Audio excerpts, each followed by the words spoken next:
हाँ, तो वो वीडियो वहीं एंड हो गई थी, आगे स्टार्ट करते हैं। पेज नंबर 221, चैप्टर हमारा द एनिमी चल रहा है।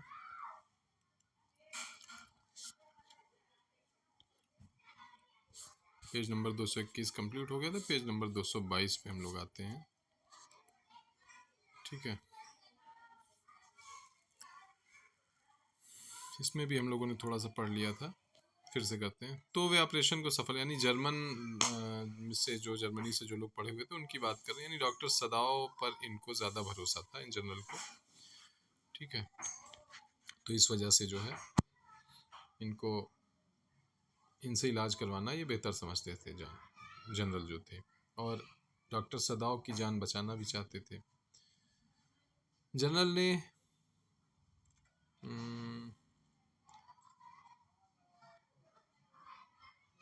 एक जापानी के रूप में क्या तुम इन दोनों तत्वों को जोड़ नहीं सकते, उसने पूछा। सदाव मुस्कुराया। मैं पूरे विश्वास से नहीं कह सकता, पर श्रीमान आपकी खातिर मैं जोड़ने को तैयार हूँ, यानी जो हत्या नहीं करेंगे और ये सब सारी चीज़ें। उन्होंने कहा कि जापानी के होने की वजह तुम ऐसी चीज़ें कर सकते हो। जनरल ने अपना सिर हिलाया। मैं परीक्षा की वस्तु नहीं बनना चाहता, यानी मुझे टेस्ट सिर्फ किया जाए ये नहीं ठीक है।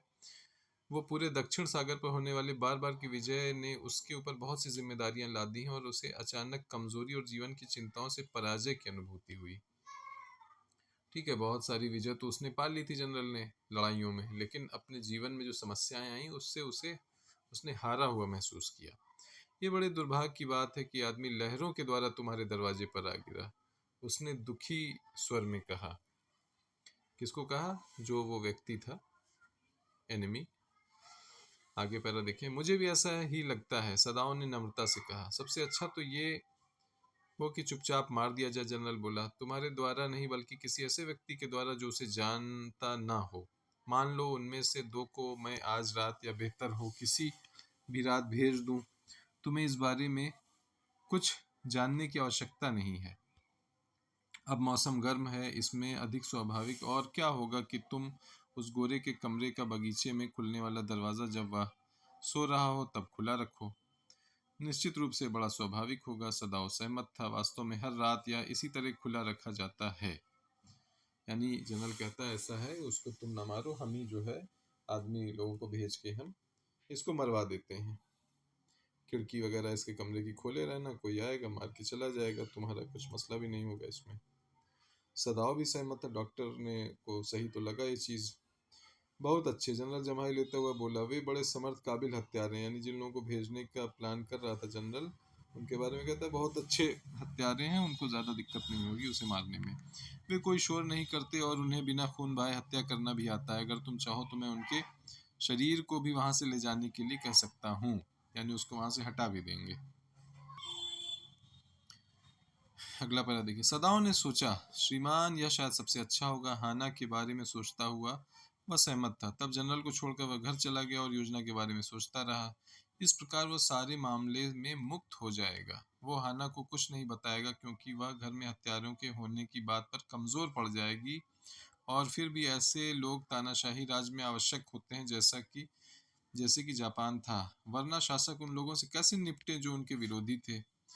उसने बुद्धि के अतिरिक्त अपने मस्तिष्क के वातावरण में किसी अन्य बात को प्रवेश करने की अनुमति ना दी थी जब वह उस कमरे में घुसा जहां अमेरिकन सोया हुआ था। यानी यही सब बातें सोचता हुआ आ रहा था कि हम हाना को, अपनी बीवी को नहीं बताएंगे सब सारी चीज़ें, कि दो लोग आएंगे इसको मार डालेंगे, वरना वो घबराएगी, परेशान होगी। और इस प्लान के बारे में भी सोचता है कि जापान में जो तानाशाही का सिस्टम रहा होगा, अगर उस सिस्टम में ये बात भी उसको जायज़ लगी, सही लगी, कि लोगों को भेज के मरवा देना किसी को, अपने दुश्मनों को। ऐसा डॉक्टर सदाव ने सोचा कि तानाशाही राज में तो ये सब हुआ करता है। यही कहते हुए अमेरिकन के कमरे में घुस गया। पर जब उसने दरवाज़ा खोला तो उसे यह देखकर आश्चर्य हुआ कि वह नौजवान, अब नेक्स्ट पेज पे आए हम लोग,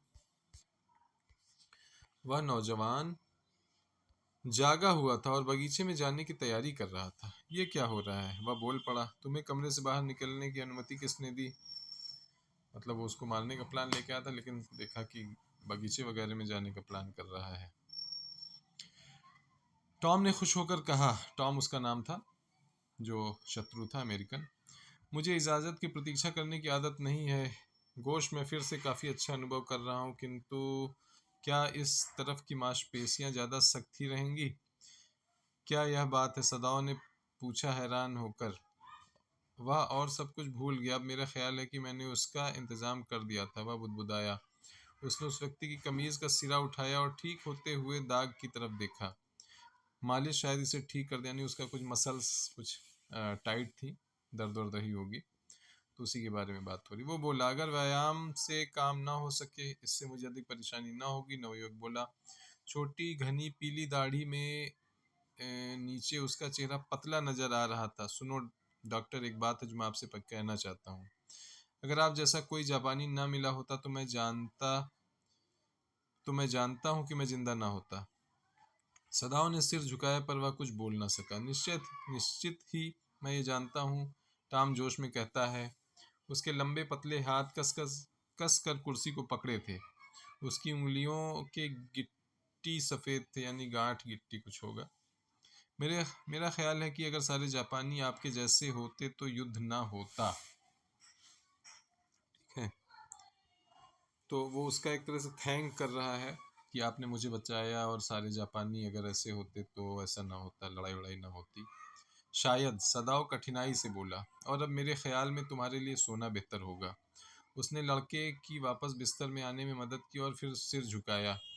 शुभ रात्रि, उसने कहा, गुड नाइट बोला उसे। उस रात सदाओ को ठीक से नींद ना आई। बार बार वह जाग जाता। उसे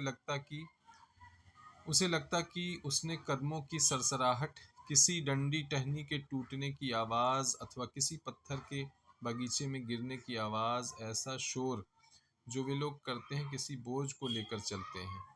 यानी उसके दिमाग में वो उससे तो जनरल से कह चुका था कि ठीक है मारने के लिए भेज दो, पूरी प्लानिंग के साथ आया था, लेकिन अब ऐसा लग रहा है कहानी में आगे उसको उससे सहानुभूति कुछ हो रही है। ठीक है, तो पेज नंबर हम 223 जो है ये कंप्लीट कर चुके हैं। ठीक है, पेज नंबर 224 अब नेक्स्ट वीडियो में हम कंप्लीट करेंगे।